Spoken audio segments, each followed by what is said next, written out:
Irmãos, queria que os irmãos pudessem estar abrindo as suas Bíblias nessa manhã, na carta de Paulo aos Filipenses, no capítulo 4, em que faremos a leitura do versículo 6 ao versículo 9. Carta de Paulo aos Filipenses, no capítulo 4, versículo 6 ao versículo 9. E assim vai dizer a palavra do Senhor Jesus Cristo: Não andem ansiosos por coisa alguma, mas em tudo pela oração e súplicas e com ação de graças apresentem seus pedidos a Deus. E a paz de Deus, que excede todo entendimento, guardará o coração e a mente de vocês em Cristo Jesus. Finalmente, irmãos, tudo o que for verdadeiro, tudo o que for nobre, tudo o que for correto, tudo o que for puro, tudo o que for amável, tudo o que for de boa fama, se houver algo de excelente ou digno de louvor, pensem nessas coisas. Ponham em prática tudo o que vocês aprenderam, receberam, ouviram e viram em mim. E o Deus da paz estará com vocês. Você pode dizer amém? Feche teus olhos nesse momento. Senhor, nós queremos te agradecer por esse dia que o Senhor nos concede, dia que estamos na tua casa, como igreja, para adorar e engrandecer o teu santo nome. Que o Senhor possa estar falando, Pai, através da minha vida, mesmo não sendo merecedor, mas que teu Espírito fale através de mim e que essa palavra ela venha trazer mudança e transformação em nossas vidas aqui nesse lugar. É o que nós te pedimos e agradecemos em nome de Jesus. Amém. Irmãos, o tema da mensagem dessa manhã é vencendo a ansiedade. Queria trazer um pouco do contexto daquilo que Paulo estava vivendo enquanto ele escreveu justamente essa parte, esse trecho dessa carta aos Filipenses.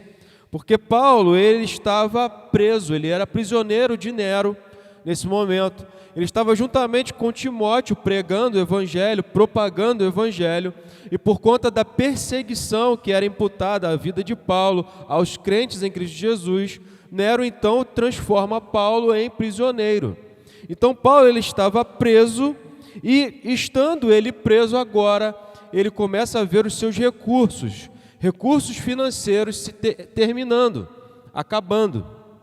Então Paulo ele estava vivendo um ambiente de incertezas, porque ele não sabia o que haveria de acontecer com ele dali para frente, por conta do julgamento romano sobre a sua vida, e paralelamente a isso, os seus recursos financeiros, aquilo que era o seu sustento, também já estavam chegando ao fim.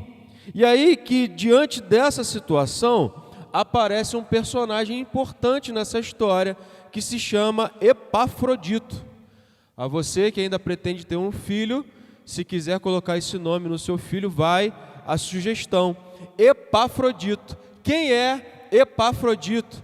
Epafrodito, ele é um emissário, é alguém que foi enviado pela igreja em Filipos para trazer donativos, para trazer uma oferta ao apóstolo Paulo. Paulo é aquela igreja que agora ela tem uma profunda afeição por Paulo, ela se move, ela se comove pela situação em que ele está vivendo e se junta como igreja para reunir recursos para estar levando até o apóstolo Paulo. E é Epafrodito quem leva justamente esses recursos ao apóstolo. Qual a relação do apóstolo Paulo com a igreja em Filipos? Na sua segunda viagem missionária, Paulo então prega justamente nessa cidade e começa então a plantar essa igreja, a igreja de Filipos. Só que agora, a essa altura do campeonato, ao decorrer desse tempo todo passado, essa igreja que um dia foi plantada, foi germinada, agora ela já é uma igreja consistente. Ela já é uma igreja que ela já tem a sua forma, ela já tinha seus bispos, presbíteros, tinha os seus diáconos, então era uma igreja que já se encontrava estruturada. Então dá para se ter a noção de que durante muito tempo essa relação entre Paulo e Filipenses era uma relação de muita proximidade, de muito amor e de muito carinho. E por conta desse contexto todo que Paulo estava vivendo, é muito plausível que nós possamos entender que ele estava passando por um momento de ansiedade. Porque a incerteza do que haveria de acontecer com ele por conta do julgamento romano, somado à falta de recursos, faziam com que o ambiente de Paulo não fosse dos mais fáceis de estar vivendo. E ambientes difíceis, situações difíceis, produzem em nós ansiedade. Mas é justamente nesse momento em que Paulo está passando por essas coisas, que ele trabalha não somente a sua ansiedade, mas também a ansiedade daqueles que estavam aguardando pela soltura de Paulo. Ele começa então a dedicar uma parte desta carta em que ele escreve aos Filipenses para falar justamente desse tema. Irmãos, ansiedade e depressão nos dias atuais são temas que são amplamente abordados e, por que não dizer, ele é conhecido como a doença do século. Ansiedade e depressão são os males desse século. Mas é possível ver através de Paulo que há mais de 2000 anos atrás, a ansiedade já era tratada com certo cuidado pelo apóstolo, porque ele via que a ansiedade trazia muito mais malefícios do que benefícios na vida da pessoa. Então, Paulo ele se detém, ele se preocupa em trazer para a igreja em Filipos algo que pudesse estar fazendo com que a ansiedade que ele estava vivendo, e não somente ele, mas também aqueles irmãos em Filipos, ela fosse de certa forma vencida. E ele vai trazer em suas palavras algumas ordenanças, alguns argumentos que vão trazer para nós entendimento sobre a ansiedade. É preciso entender, irmãos, que a ansiedade, ela rouba a nossa alegria. Por que a ansiedade ela rouba a nossa alegria? Porque quando nós vamos entender o real significado de ansiedade, e mais precisamente no texto bíblico aplicado ali por Paulo, nós vamos ver que a ansiedade, ela trata de uma divisão de sentimentos. São sentimentos em sentidos completamente opostos. O que a nossa mente cria como expectativa, as nossas vontades, os nossos desejos, os nossos objetivos estão caminhando para um lado. Só que as dificuldades, os problemas que a vida nos acarreta, tudo aquilo que serve de impedimento para que a gente realize os nossos objetivos, nos puxam para outro lado, totalmente diferente, totalmente separado. E isso gera uma tensão, irmãos. Isso gera uma tensão em nós. Por isso que a ansiedade, ela acaba roubando a nossa alegria. Porque em meio a essa batalha, em que lado que nós devemos seguir, essa tensão, ela acaba roubando a nossa paz, roubando a nossa felicidade, roubando a nossa alegria. Mas Paulo ele vai dizer que, na verdade, o remédio para a ansiedade, e aí um remédio definitivo, é a paz de Deus sobre a minha e sobre a sua vida. Você crê nessa palavra? Em Filipenses, no capítulo 4, versículo 7, vai dizer: e a paz de Deus, que excede todo entendimento, guardará os seus corações e as suas mentes em Cristo Jesus. A paz que excede todo entendimento, em meio às angústias, em meio às dificuldades, em meio às negativas da vida, existe uma paz que excede o entendimento, que ultrapassa o contexto que você está vivendo e que ela vai trazer e vai preencher a sua vida com tranquilidade para que você possa então seguir em frente. Como alcançar essa paz?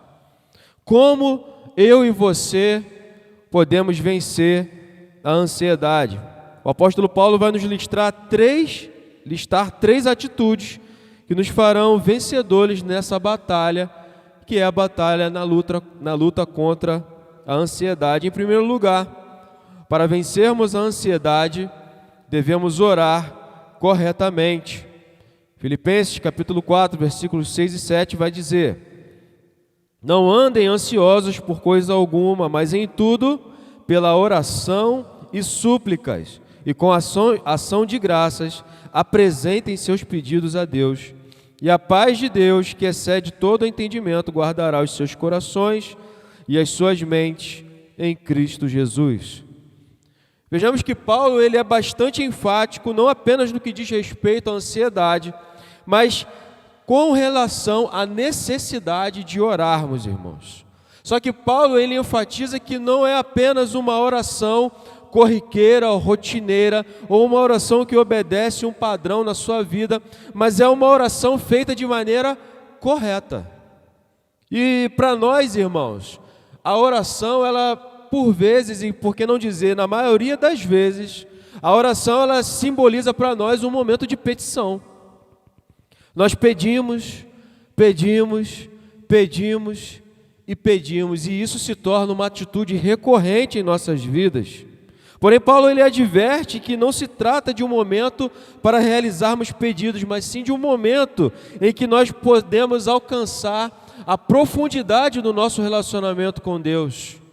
E a profundidade do nosso relacionamento com Deus, ela é alcançada quando nós nos colocamos diante dele, não apenas para pedir, mas para nos derramar em espírito e em verdade, derramar as nossas aflições, derramar os nossos sentimentos, as nossas palavras de amor, nos derramarmos por inteiro na presença de Deus. Paulo, ela aponta que a oração, ela não vem combinada de um fator que a coloca sozinho nesse projeto, mas ela vem acompanhada de outras duas características, que são as súplicas e as ações de graças. Com isso, nós devemos entender que para uma oração ela se mostrar correta diante de Deus, ela precisa começar primeiramente pela adoração. Em Salmos, no capítulo 29, versículo 2, nós vamos ler que atribuam ao Senhor a glória que o seu nome merece. Adorem o Senhor no esplendor do seu santuário. Atribuir a glória e a honra que são todas dele, reconhecer a majestade que existe em Deus, faz parte do nosso momento de adoração, de entrega das nossas vidas, quando nós nos colocamos em oração diante de Deus. Entenda, meus irmãos, que Deus ele não precisa do nosso reconhecimento, longe disso, mas o nosso reconhecimento agrada a Deus. É uma manifestação de amor que nós temos que fazer, que nós podemos fazer ao nosso Deus. Só que às vezes nós atropelamos as coisas. Nós iniciamos uma conversa com Deus e onde Ele de fato é colocado numa posição completamente fora do que seria o centro da vontade dEle para as nossas vidas. Nossos problemas, as nossas dores, as nossas angústias, elas sim se tornam o nosso altar, porque nós damos totalmente importância, nós colocamos uma dimensão muito maior naquilo que nós estamos sentindo, naquilo que nós estamos necessitando, precisando, naquilo que tem trazido angústia para a nossa vida, e esquecemos que naquele momento o centro, a prioridade das nossas vidas é nos rendermos em adoração ao nosso Deus. E onde que Deus se encaixa nisso tudo, nesse processo todo? Se nós damos prioridade a tudo menos a presença dEle em nossas vidas. Por vezes é possível notar que algumas pessoas vão dizer que é impossível ouvir a voz de Deus. A gente costuma ouvir, pastor, eu oro, mas eu não consigo ouvir a voz de Deus falar comigo, eu não consigo ouvir uma resposta plausível de Deus para a minha vida. Mas a verdade, irmãos, é que por muitas vezes, e na maioria das vezes, nós não damos espaço para que Deus venha falar conosco.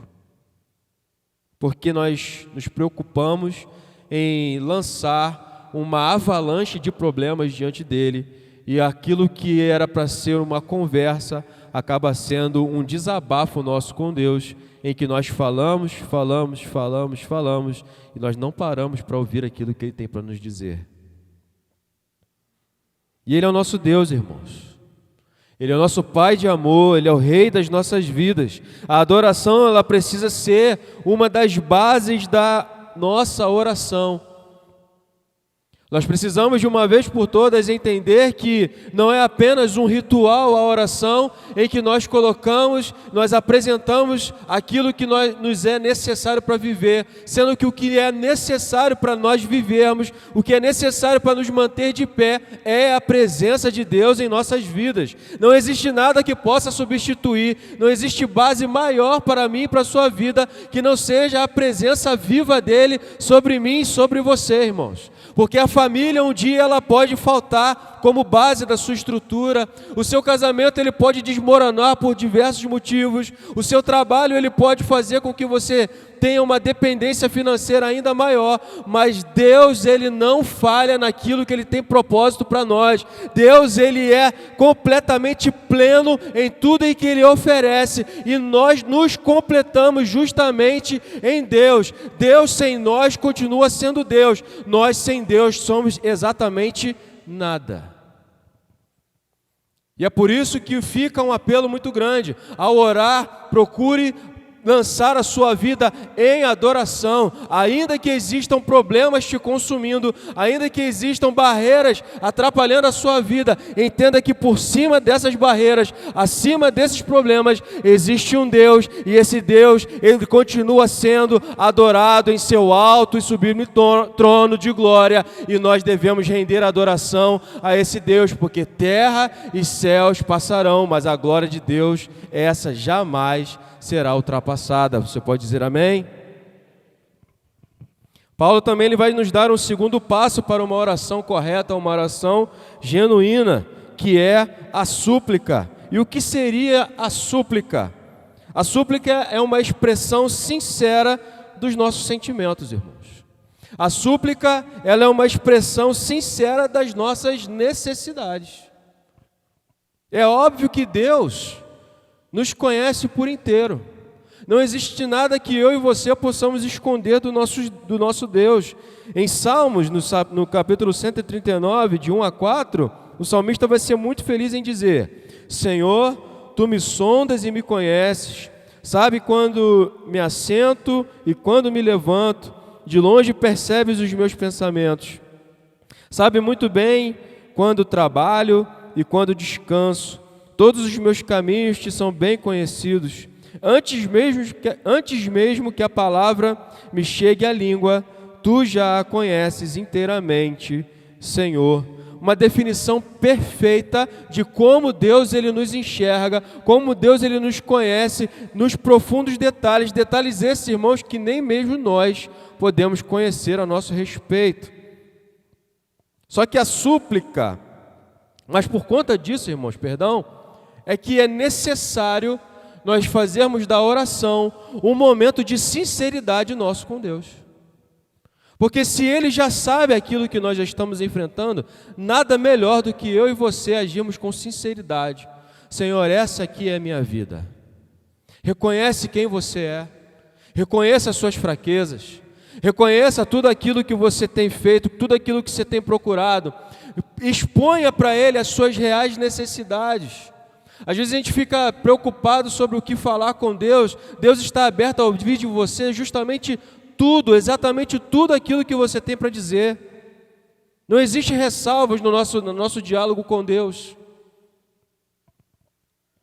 Jesus, ele nos prova que a súplica, ela é uma atitude de derramamento total diante de Deus. Em Hebreus, no capítulo 5, versículo 7, ele vai nos mostrar o seguinte: durante os seus dias de vida na terra, Jesus ofereceu orações e súplicas em alta voz e com lágrimas, aquele que podia salvar da morte, sendo ouvido por causa da sua reverente submissão. Jesus nos mostra que a súplica nada tem a ver, irmãos, com uma energia carnal, mas ela trata sim de um fervor espiritual que nós devemos ter diante de Deus. A súplica, ela é um derramamento que nós devemos promover diante de Deus sobre as nossas vidas. Para vencermos esse mal que é a ansiedade, nós precisamos nos derramar diante de Deus e entregar tudo a Ele. Um terceiro passo que Paulo aborda diante de uma oração que se mostra correta, sincera e genuína, é justamente a ação de graças. Então, no primeiro momento, você aprende a como orar, entregando a sua vida em adoração, reconhecendo quem Deus é, aquilo que Ele significa, aquilo que Ele é para a sua vida. Num segundo momento, agora, você vai interagir com Deus através das suas súplicas, que é o seu derramar, mostrar quem você é, mostrar o que você precisa, não ter ressalvas, ser aberto e sincero com o nosso Deus. E agora o terceiro passo vem através das ações de graças. Em Efésios, no capítulo 5, versículos 18 a 20, vai dizer: não se embriaguem com vinho, que leva à libertinagem, mas deixem-se encher pelo Espírito, falando entre si com salmos, hinos e cânticos espirituais, cantando e louvando de coração ao Senhor, dando graças constantemente a Deus, Pai, por todas as coisas, em nome do Senhor Jesus Cristo. A gratidão agrada o coração de Deus. Deus se alegra quando Ele encontra um coração que é agradecido. Jesus ele vai dar mais um exemplo de como a gratidão ela tem um impacto, ela causa um impacto no coração de Deus. No Evangelho de Lucas, no capítulo 17, 14 a 16, vai estar nos dizendo o seguinte: ao vê-los, ele disse: vão mostrar-se aos sacerdotes. Enquanto eles iam, foram purificados. Um deles, quando viu que estava curado, voltou louvando a Deus em alta voz, prostrou-se aos pés de Jesus e lhe agradeceu. Este era samaritano. O texto que nós acabamos de ler, ele diz respeito justamente ao encontro de Jesus com os 10 leprosos.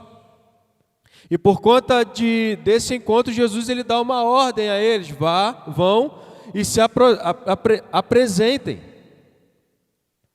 E a palavra ela vai dizer que a palavra de cura foi lançada no momento em que eles obedeceram à ordem de Jesus.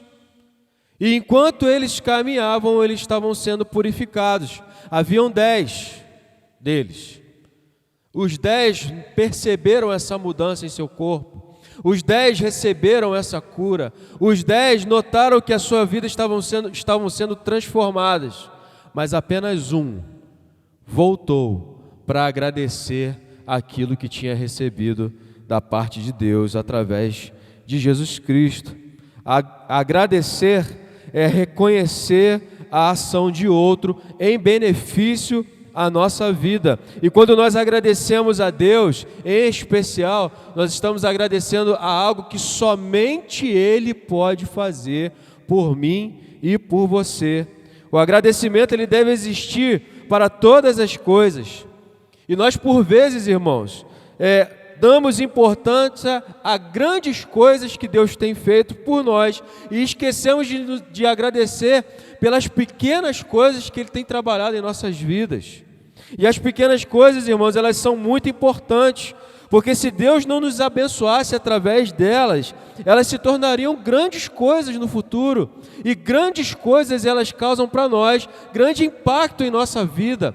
Grandes problemas eles causam em nós aflição, eles nos sufocam, eles nos deixam totalmente perturbados sobre a nossa condição. Então, se Deus ele trabalha nas pequenas coisas, é porque Ele está promovendo para nós um livramento daquilo que poderia acontecer na nossa vida lá na frente. É por isso que o apóstolo Paulo ele nos incentiva a levar a Deus e principalmente a agradecer a Deus por todas as coisas que Ele tem realizado em nossas vidas.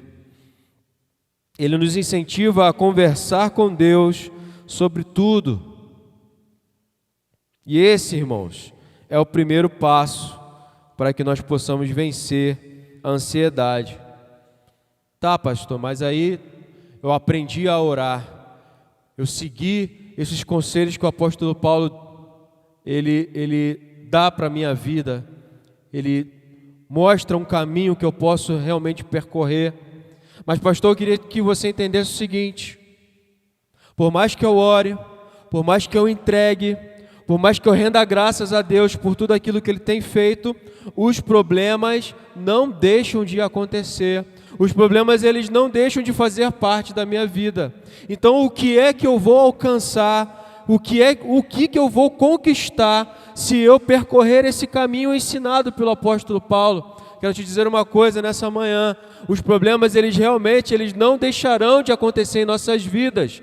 A palavra de Deus, Jesus Cristo, Ele vai nos garantir: no mundo tereis aflições, mas tende bom ânimo, pois eu venci o mundo. O que isso quer dizer, irmãos? Nós estamos fadados, por sermos seres humanos, por estarmos no mundo, a passar por todo e qualquer tipo de problema. A doença pode chegar à nossa casa, os problemas familiares podem invadir a nossa casa, os problemas financeiros podem invadir a nossa casa, mas quando nós estabelecemos um relacionamento com Deus, em que a oração é prioridade, em que a súplica é justamente um derramar, uma verdade que você coloca diante de Deus, e quando nós nos lembramos e nós agradecemos por tudo aquilo que Deus já realizou em nossas vidas, a paz de Jesus Cristo repousa sobre o nosso lar, repousa sobre a nossa mente e ela repousa sobre o nosso coração.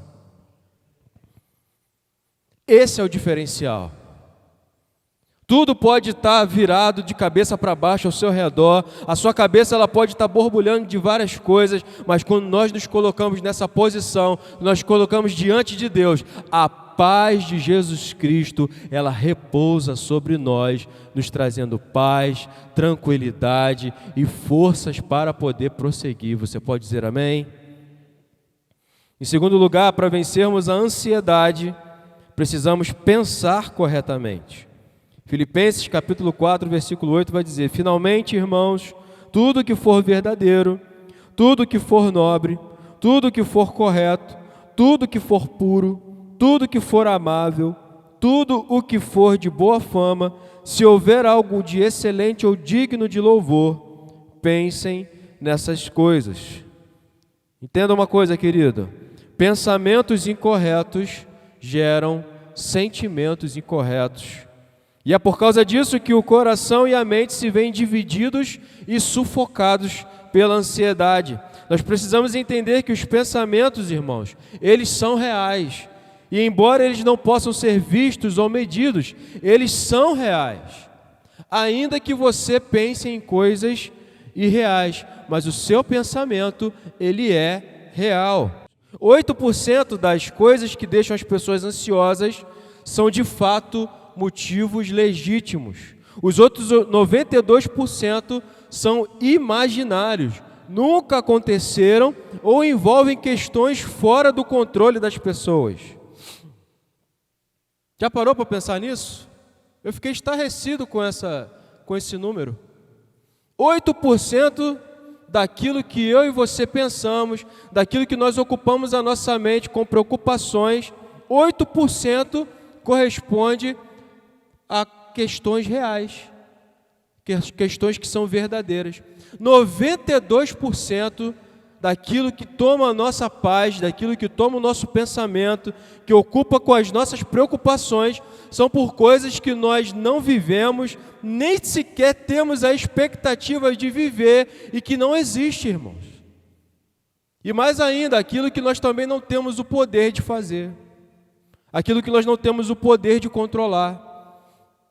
Quantos de nós perde uma noite de sono tentando resolver um problema que não depende de nós resolver? Quantos de nós fica planejando o futuro? É só olhar o tempo atual, irmão. Quantos que fizeram planos para o ano de 2020, do ano de 2021? Fizeram tantos planos, ficaram se martirizando por conta de que tinham objetivos a alcançar em 2020 e nada daquilo aconteceu. Então a gente ocupa a nossa mente, a gente deixa ficar perturbado por coisas irreais, coisas que não têm a chance ou possibilidade de acontecer, sendo que aquilo que é real ocupa o mínimo do nosso pensamento. O diabo é mentiroso, irmãos. O diabo, ele é mentiroso. E ele tenta diariamente nos afogar e afogar as nossas mentes com as suas mentiras. Se por um lado o Espírito Santo ele domina a nossa mente através da verdade, o diabo, pelo contrário, ele começa então a trabalhar e tentar dominar nossa mente através de mentiras que ele planta em nós.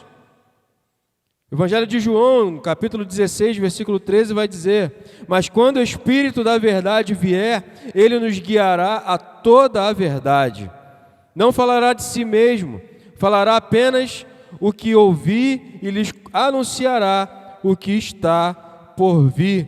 O que essa palavra está dizendo, meu irmão, é que eu e você devemos dar espaço para pensamentos que venham diretamente do alto, porque é no alto que está o nosso Deus. É de lá que o Espírito se manifesta sobre a minha e sobre a sua vida. Paulo ele vai continuar listando sobre aquilo que eu e você devemos ocupar a nossa mente. Ele vai dizer: tudo aquilo que for nobre, tudo aquilo que for correto, puro, tudo que for amável e tudo que for de boa fama. Todas essas coisas dizem respeito ao que nós consumimos diariamente, irmão. Diz respeito à escolha que nós fazemos entre o que Deus nos oferece e aquilo que o mundo tem nos oferecido diariamente. Diz respeito a escolha que só depende de mim e de você realizar. Em Efésios, no capítulo 4, versículo 17, nós vamos ver: assim eu lhes digo, e no Senhor insisto, que não vivam mais como os gentios, que vivem na futilidade dos seus pensamentos. O que Paulo está nos dizendo aqui diz respeito ao que temos nos alimentado, ao que temos alimentado a nossa mente e a nossa alma. Sabe, irmãos, esse é um tempo complicado para quem quer viver uma sanidade mental, quem quer viver saúde mental, porque a internet, a tecnologia, ela tem acelerado cada vez mais o processo em que as informações chegam até nós. Grande parte da depravação moral, grande parte dos problemas, da ansiedade que nós vivemos, vem através disso daí. Leituras que são impróprias, culturas que invadem a nossa casa, a nossa vida, elas vêm diretamente da tela do celular até nós. Se nós abrimos as redes sociais, por exemplo, na maioria das vezes nós vamos nos deparar com notícias terríveis, com ideologias que vão totalmente de encontro àquilo que é a palavra de Deus. Irmãos, cada dia aparece uma coisa diferente, é impossível de acompanhar. Cada dia existe algum pseudo-filósofo, algum pseudo-intelectual que vai lançar uma coisa diferente, que vai contrastar com tudo aquilo que nós entendemos como a verdade de Deus para as nossas vidas. E quem não está firme na caminhada, quem não está estruturado em Deus, quem não tem colocado a sua vida realmente diante de Deus, ele acaba se desviando, acaba deixando que isso promova mudanças na sua estrutura. Isso gera dúvida, isso gera insegurança. Aquilo que um dia parecia ser certo, agora já não presta mais. Aquilo que um dia a gente entendia como sendo o modelo correto de viver, hoje já não funciona mais, segundo aquilo que o mundo oferece. Só que ao invés de trazer para nossas mentes, para trazer para os nossos corações aquilo que traz confusão e divisão, nós precisamos, irmãos, trazer a vontade de Deus para as nossas vidas. Em Efésios capítulo 5, versículos de 8 a 12, vai dizer: porque outrora vocês eram trevas, mas agora são luz no Senhor. Vivam como filhos da luz, pois o fruto da luz consiste em toda bondade, justiça e verdade. E aprendam a discernir o que é agradável ao Senhor. Não participem das obras infrutíferas das trevas, antes exponham-nas à luz, porque aquilo que eles fazem em oculto, até mencionar, é vergonhoso. Ao que está no mundo, irmãos, aquele que vive no mundo, é possível compreender, absorver esse tipo de coisa, mas para nós que estamos em Cristo, precisamos de uma vez por todas entender o lado em que nós estamos e buscar em Deus aquilo que vai preencher a nossa mente e o nosso ser com a palavra da verdade. Nós possuímos o Espírito de Deus em nossas vidas e precisamos pedir, acima de tudo, discernimento para que possamos escolher exatamente aquilo que serve para a minha e para a sua vida. Talvez você esteja hoje sofrendo por ansiedade, por estar completamente perdido nas escolhas que você realizou. Talvez você esteja passando por momentos de aflição, porque em determinado momento em que você poderia estar se alimentando da palavra de Deus, você optou simplesmente para dar ouvidos àquilo que o mundo diz que é a realidade para a sua vida, e hoje você colhe os frutos dessa escolha. Irmãos, abra mão disso nessa manhã. Abra mão de ter essa vida dividida entre aquilo que é o santo e aquilo que é o profano, entre aquilo que edifica e aquilo que destrói a nossa alma. Menos redes sociais, irmãos, mais palavra de Deus. Isso não quer dizer que eu e você sejamos extremistas. Pelo contrário, irmãos, isso significa que nós damos prioridade à nossa saúde, saúde mental e saúde espiritual. Filipenses capítulo 4, versículo 8, Paulo vai completar: se houver algo de excelente ou digno de louvor, pensem nessas coisas. Se tem excelência, irmãos, servirá para nós para motivação, para que nós possamos nos aperfeiçoar cada vez mais.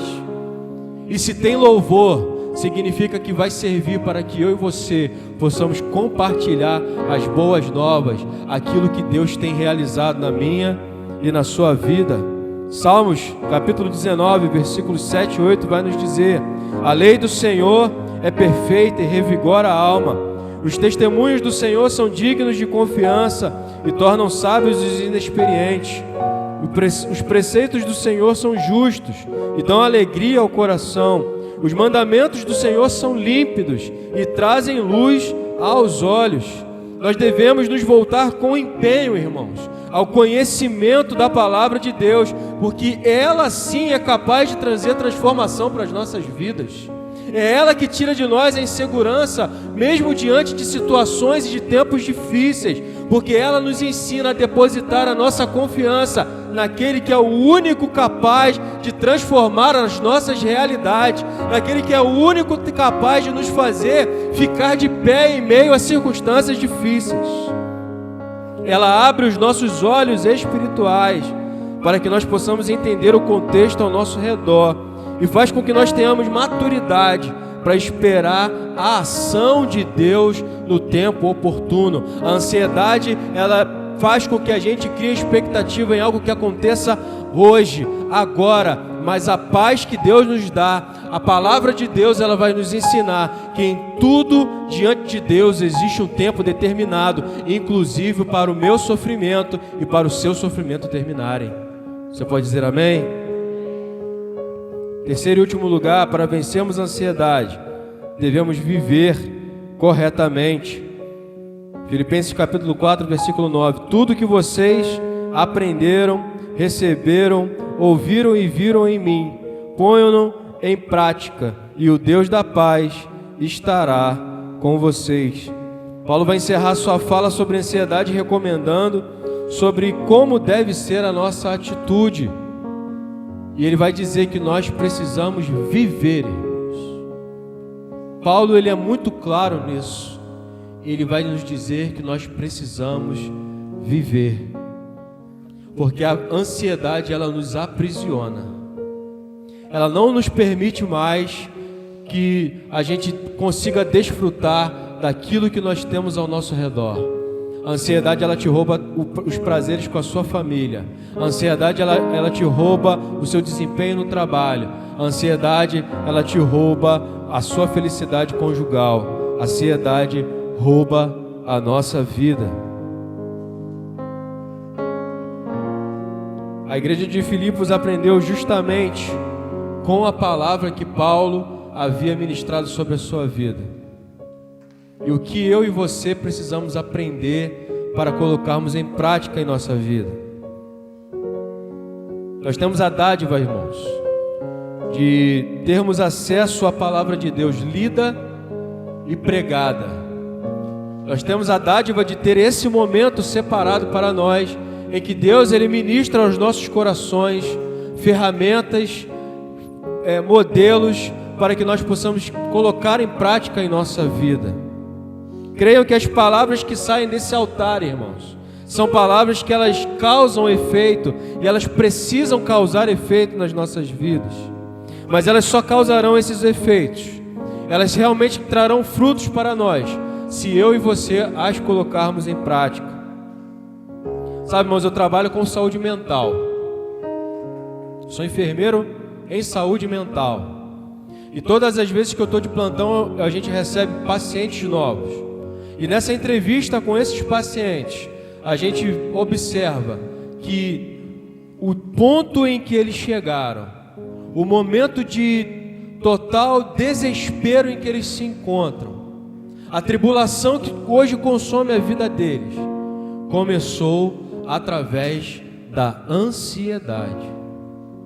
Expectativas que foram frustradas, momentos que não foram possíveis ser vividos, agora desenrolaram e desencadearam num estado de vida em que agora eles necessitam unicamente de depender de remédios e mais remédios para poderem sobreviver.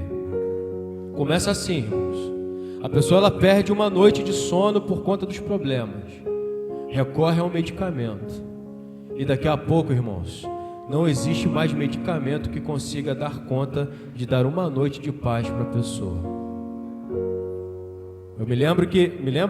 Aconteceu agora, segunda-feira, eu estava de plantão.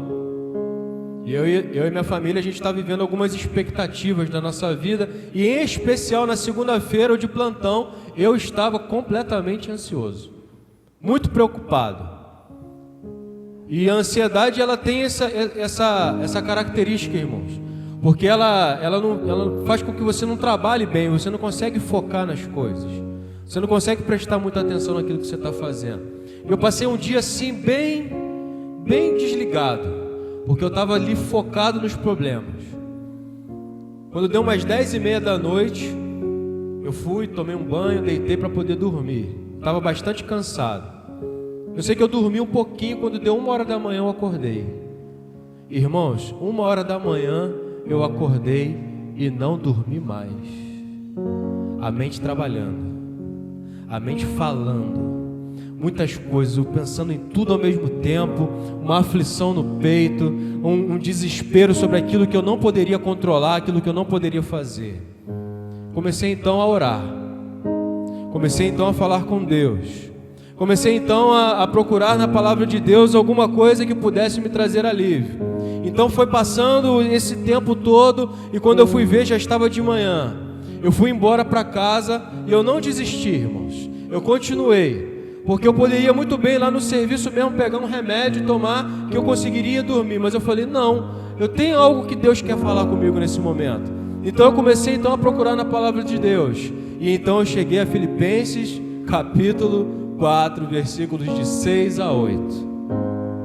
Comecei a escrever, irmãos, comecei a colocar tudo diante de Deus, comecei a colocar tudo aquilo que eu estava sentindo, comecei a escrever outras coisas, comecei então a render adoração a Deus, e o dia foi passando, e as coisas foram se ajustando, o meu coração foi ficando em paz. Chegou a noite do outro dia, irmãos, e eu me deitei para dormir. Ela estava de plantão, e eu me deitei para dormir, e eu dormi o sono dos justos, irmãos.